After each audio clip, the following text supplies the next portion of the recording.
কাজটা কিভাবে হবে সেটার তাবলিগ জামাতের সংকট নিয়ে 2 দফায় সচিবালয় বৈঠক হয়। মাওলানা সাদ ও মাওলানা জোবায়েরের সমর্থক মুরব্বীদের সাথে আলাদা বৈঠক হয়। স্বরাষ্ট্র উপদেষ্টার সভাপতিত্বে তথ্য, ভূমি, শিল্প, ধর্ম উপদেষ্টা, প্রধান উপদেষ্টার বিশেষ সহকারী ও বাহিনী ও সংস্থার প্রধানেরা বৈঠক দুটিতে উপস্থিত ছিলেন। যদি অন্য একটা সংগঠন এসে কাকরাইলে দাবি করে প্রাণহানি, আহত, নিখোঁজ সব বিষয় নিয়ে আলোচনা হয়। দখলে থাকা ইজতেমা মাঠ ছাড়ার সিদ্ধান্ত নেয় সাতপন্থীরা। এইবার আমরা সরকারের এই কথাটাকে সম্মান করছি। আমরা কোনো রকম সমস্যা তৈরি না হয় শান্তিপ্রিয় দল হিসেবে আমরা সেটাকে ছেড়ে দিচ্ছি। মাঠ ছেড়ে দেওয়ার জন্য আমি আমাদের সাথীদেরকে বলছি এবং যারা আছেন সাধারণ জনগণ তাদেরকে বলছি, মাঠটা ছেড়ে দিয়ে আমরা কামারপাড়া রোড দিয়ে আমাদের পশ্চিম পাশে যে মার্কাজ আছে, মার্কাজের দিকে আমরা সেখানে দিকে গিয়ে যার যার মতো করে আমরা সেখানে সিদ্ধান্ত নিয়ে যার যার মতো করে চলে যাব। আর এই কামারপাড়া দিয়ে বের হওয়ার জন্য, ব্রিজ দিয়ে বের হওয়ার জন্য যাবতীয় আইনশৃঙ্খলা রক্ষাকারী বাহিনী যাবতীয় সহযোগিতা আমাদেরকে করবেন। ওনারা ওখানে সেফটি সিকিউরিটি এনশিওর করবেন। আর এখন এখানে সিদ্ধান্ত হয়েছে সরকার নিজ দায়িত্বে মাঠটা নিয়ে নেবেন, কেউ মাঠের মধ্যে থাকবে না। যেহেতু আমরা সকাল ভোর থেকে এখানে আছি, আমরা এখনই ছেড়ে দিচ্ছি। ওনারাও মাঠে ঢুকবেন না, আমরাও মাঠের মধ্যে ঢুকবো না। সাথীদের কাছে আমি বিনীত আরজ করছি, কেউ কারোর সাথে ইভেন একটা উঁচু গলায় কথা বলার দরকার নেই। কোন রকম ক্যাজুয়ালিটি যেন না হয়, কোন রকম মারামারি না হয়, কোন রকম সমস্যা তৈরি না হয়। আমাদের সাথীরা এখনই মাঠ ছাড়া শুরু করুক। মাওলানা মামুনুল হক তাবলিগ জামায়াতের জোবায়ের সমর্থক অংশের নেতৃত্ব দেন সরকারের সাথে বৈঠকে। তিনি বলেন, সাদ সমর্থকরা সন্ত্রাসী, তাদের নিষিদ্ধ করতে হবে। জনসম্মুখে চলে এসেছে যে কারা সেখানে ওখানে গেট ভেঙে, বাউন্ডারি ভেঙে, সীমানা প্রাচীর ভেঙে কারা ঢুকতেছে, সেগুলোর ভিডিও ফুটেজ সামাজিক যোগাযোগ মাধ্যম সহ যোগাযোগ মাধ্যমে ব্যাপকভাবে সেটা ছড়িয়ে পড়েছে এবং আইন শৃঙ্খলা রক্ষাকারী বাহিনীর দৃষ্টিতেও সেগুলো রয়েছে। কাজে সেক্ষেত্রে আমাদের জোরালো সর্বপ্রথম দাবি রয়েছে, সেটা হলো যে এই সকল হত্যাকাণ্ডের সঙ্গে জড়িত সকল ব্যক্তিবর্গকে গ্রেফতার করতে হবে এবং সেটা অনতিবিলম্বে আজকের মধ্যেই সেই গ্রেফতারের ঘটনা আমরা যেন দেখতে পাই, সেটার জন্য আমরা জোর দাবি জানিয়েছি এবং আমাদের সাথে আইন শৃঙ্খলা রক্ষাকারী বাহিনী সহ মাননীয় স্বরাষ্ট্র উপদেষ্টা তিনি আমাদেরকে আশ্বস্ত করেছেন যে আইনের ব্যবস্থা গ্রহণ করতে ওনারা কোনোভাবেই কাল বিলম্ব করবেন না এবং কোনো অপরাধী ছাড় পাবে না। আমরা তাদের এই আশ্বাসের উপর আমরা আস্থা রাখতে চাই। সেই সঙ্গে আমাদের সাথে কথা হয়েছে যে এখন মাঠে যে উদ্ভূত পরিস্থিতি তৈরি হয়েছে, সেই মাঠে তারা জোরপূর্বক ঢুকে পড়েছে সাতপন্থীরা। আইন শৃঙ্খলা রক্ষাকারী বাহিনী, সরকারের সিদ্ধান্ত সবকিছুকে চ্যালেঞ্জ জানিয়ে সবকিছুকে তারা ভায়োলেট করে তারা সেখানে জোরপূর্বক সন্ত্রাসী কায়দায় তারা সেখানে প্রবেশ করেছে। সেই মাঠ তারা ছেড়ে দিয়েছে এবং এর মধ্যে আইন শৃঙ্খলা রক্ষাকারী বাহিনীর পক্ষ থেকে সেখানে 144 ধারা জারি করা হয়েছে। তো আমরা মনে করি যে পরিস্থিতি নিয়ন্ত্রণের জন্য যে পদক্ষেপ নিয়েছে, আমরা সেই পদক্ষেপের সাথে আমরা তাদেরকে সহযোগিতা করার আশ্বাস দিয়েছি। তবে সেখানে ইজতেমার মাঠে যেহেতু আমাদের আলেমুল আমাদের নেতৃত্বেই আজ প্রায় 7 বছর ধরে ইজতেমার মাঠ সারা বছর পরিচালিত হয়, শুধুমাত্র তাদের সাতপন্থীদেরকে ইজতেমা করার জন্য সিদ্ধান্তের আলোকে 4-5 দিনের জন্য তাদেরকে মাঠ দেওয়া হয় এবং তারা মাঠ ইজতেমা শেষে আবার প্রশাসনের মাধ্যমেই আবার আমাদের কাছে আলেমুল আমাদের কাছে মাঠ হস্তান্তর হয়। সেই হিসাবে সেই মাঠে বিপুল পরিমাণ সামানাপত্র রয়েছে, কয়েকশো কোটি টাকার সামানপত্র যেগুলো ইজতেমার কাজে ব্যবহার হয়ে থাকে। তো সেই সকল সামানাপত্রগুলো সেখানে পাহারাদারি করার জন্য, সংরক্ষণের জন্য আইন শৃঙ্খলা রক্ষাকারী বাহিনীর সাথে আমাদের স্বেচ্ছাসেবক দলও সেখানে তারা কর্মরত থাকবে।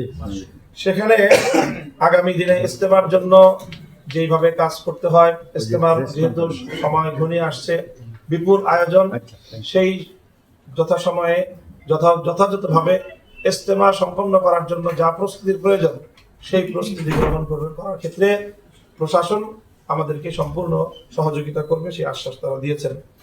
সেই সাথে আমাদের জোরালো একটা দাবি, সেটা হলো এই যে উপর্যুপরি সন্ত্রাসী হামলার মাধ্যমে সাতপন্থীরা যে মেসেজটা, যে বার্তাটা বাংলাদেশকে দিয়েছে, আমি শুধু বলবো না যে আমাদেরকে দিয়েছে, বরং বাংলাদেশকে দিয়েছে, সেটা হলো বাংলাদেশের রাষ্ট্রের প্রতি তারা একটা চ্যালেঞ্জ ছুড়ে দিয়েছে। গত 2 দিন যাবৎ রাষ্ট্রের সকল গুরুত্বপূর্ণ দায়িত্বশীলরা, রাষ্ট্রের প্রতিটি এজেন্সি, সংস্থা এবং প্রশাসনের সর্বোচ্চ পর্যায়ের কর্মকর্তাদের সঙ্গে মিটিং, আলাপ আলোচনা হচ্ছিল যে একটা আলোচনার মাধ্যমে মীমাংসা হবে, দাবি দাবা যাই থাকে সবটাই আলোচনার মাধ্যমে মীমাংসা হবে। এবং আজকে সকাল 11টা এবং 12টায় পূর্ব নির্ধারিত বৈঠকের ঘোষণা ছিল, ষষ্ঠ উপদেষ্টা মহোদয়ের পক্ষ থেকে বৈঠকের আয়োজনও ছিল এবং সেই আয়োজনেই চূড়ান্ত হওয়ার কথা বৈঠকের মধ্যে।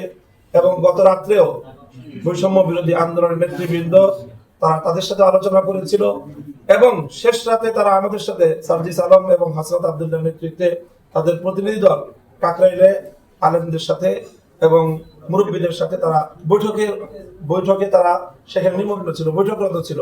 ইন দ্য মিন টাইম সেখানে হামলাটা হয় এবং তখন হাসনাত আব্দুল্লাহ এবং সার্জিস আলম তারা ফোনে ছাত্রদের শীর্ষ নেতৃবৃন্দকে রিকোয়েস্ট করে যে আপনারা কোনোভাবেই এখানে কোনো পারমিশন ছাড়া, সরকারের অনুমতি ছাড়া কোনো ব্যক্তি যেন সেখানে প্রবেশ না করে ইজতেমা মাঠে। কিন্তু তাদের সবাইকে উপেক্ষা করে, সকল সিদ্ধান্তকে উপেক্ষা করে তারা এভাবে সন্ত্রাসী কায়দায় সেখানে প্রবেশ করে এরকম ঘুমন্ত মানুষদেরকে হতাহত করে তারা বাংলাদেশের ব্যাপারে সারা পৃথিবীর সামনে যে মেসেজটা দিতে চাচ্ছে আজকে বাংলাদেশ বিরোধী শক্তি, আমাদের কাছে এটা স্পষ্ট যে তারা সেই শক্তির দোষর হিসেবে এখন ভূমিকা পালন করছে।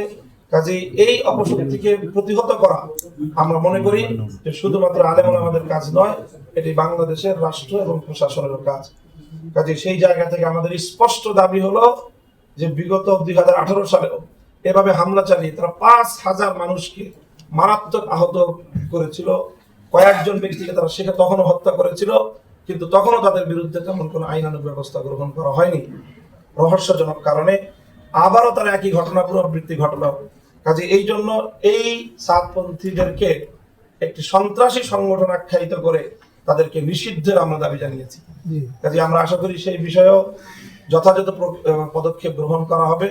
তারা শুধুমাত্র একটি বিবাদমান পক্ষই তারা নয়, বরং তারা এই ধরনের সন্ত্রাসী কার্যকলাপের মাধ্যমে নিজেদেরকে একটি সন্ত্রাসী গোষ্ঠী হিসেবে জাতির সামনে, বিশ্ব দরবারে তারা নিজেদের পরিচয় তুলে ধরেছে। সেই বিষয়ে যথাযথ পদক্ষেপ নেওয়া হবে, এটা আমরা আশা করছি। আমরা ইতিমধ্যে আমাদের এই উদ্ভূত পরিস্থিতিতে সারা বাংলাদেশ অগ্নিগর্ভ হয়ে আছে। প্রতিটি মাওলানা মামুনুল হক মাওলানা জুবায়েরের সমর্থক অংশের মুখপাত্র। মাওলানা মামুনুল হক যখন ব্রিফিং করছিলেন তার পাশের চেয়ারে বসেছিলেন স্বরাষ্ট্র উপদেষ্টা। তার কাছে জানতে চাওয়া হয় টঙ্গীর ঘটনায় সরকার কি ব্যবস্থা নেবে আর ইজতেমার কোন পর্বে কারা অংশ নেবে। যারা হত্যাকাণ্ডের সাথে জড়িত তাদের তো অবশ্যই আইনের আওতায় আনতে হবে। এতে তো কোনো ছাড় দেওয়ার কোনো অবকাশ নাই। খুনিদের তো কোনো অবস্থায় ছাড় দেওয়ার কোনো অবকাশ নেই। আর আমার ভাইয়ের আজকে ভিতরেই তারা একটা কেস করবে, মানে যে 4 জন হত্যা হয়েছে তাদের জন্য, এবং তাদের সাথে সাথে আমরা যারা পাবো, মানে যারা প্রকৃত দোষী তাদের আমরা আইনের আওতায় নিয়ে আসবো। তাবলিগ জামায়াতের মূল কেন্দ্র কাকরাইল মসজিদেও দিনভর অবস্থান ধরে রাখেন মাওলানা জুবায়ের সমর্থক মুসল্লিরা। হামলা ও মারধরের প্রতিবাদে বৃহস্পতিবার সারা দেশ থেকে টঙ্গীর ইজতেমা ময়দান অভিমুখে যে লং মার্চ ঘোষণা করেছিল মাওলানা জুবায়ের সমর্থকরা তা তারা বাতিল করেন, কারণ সরকার তাদের দাবি মেনে নিয়েছে। 31 জানুয়ারি থেকে 2রা ফেব্রুয়ারি প্রথম পর্ব আর 7 থেকে 9 ফেব্রুয়ারি দ্বিতীয় পর্বের ইজতেমার জন্য দিন ধার্য আছে। তাবলিগের কোন অংশ কোন পর্বে ইজতেমা সারবে সেটা দুই পক্ষের মুরব্বীরা সিদ্ধান্ত নেবে বলেই সরকারের ভাষ্য। যারা হত্যাকাণ্ডের সাথে জড়িত তাদের তো অবশ্যই আইনের আওতায় আনতে হবে। এতে তো কোনো ছাড় দেওয়ার কোনো অবকাশ নাই।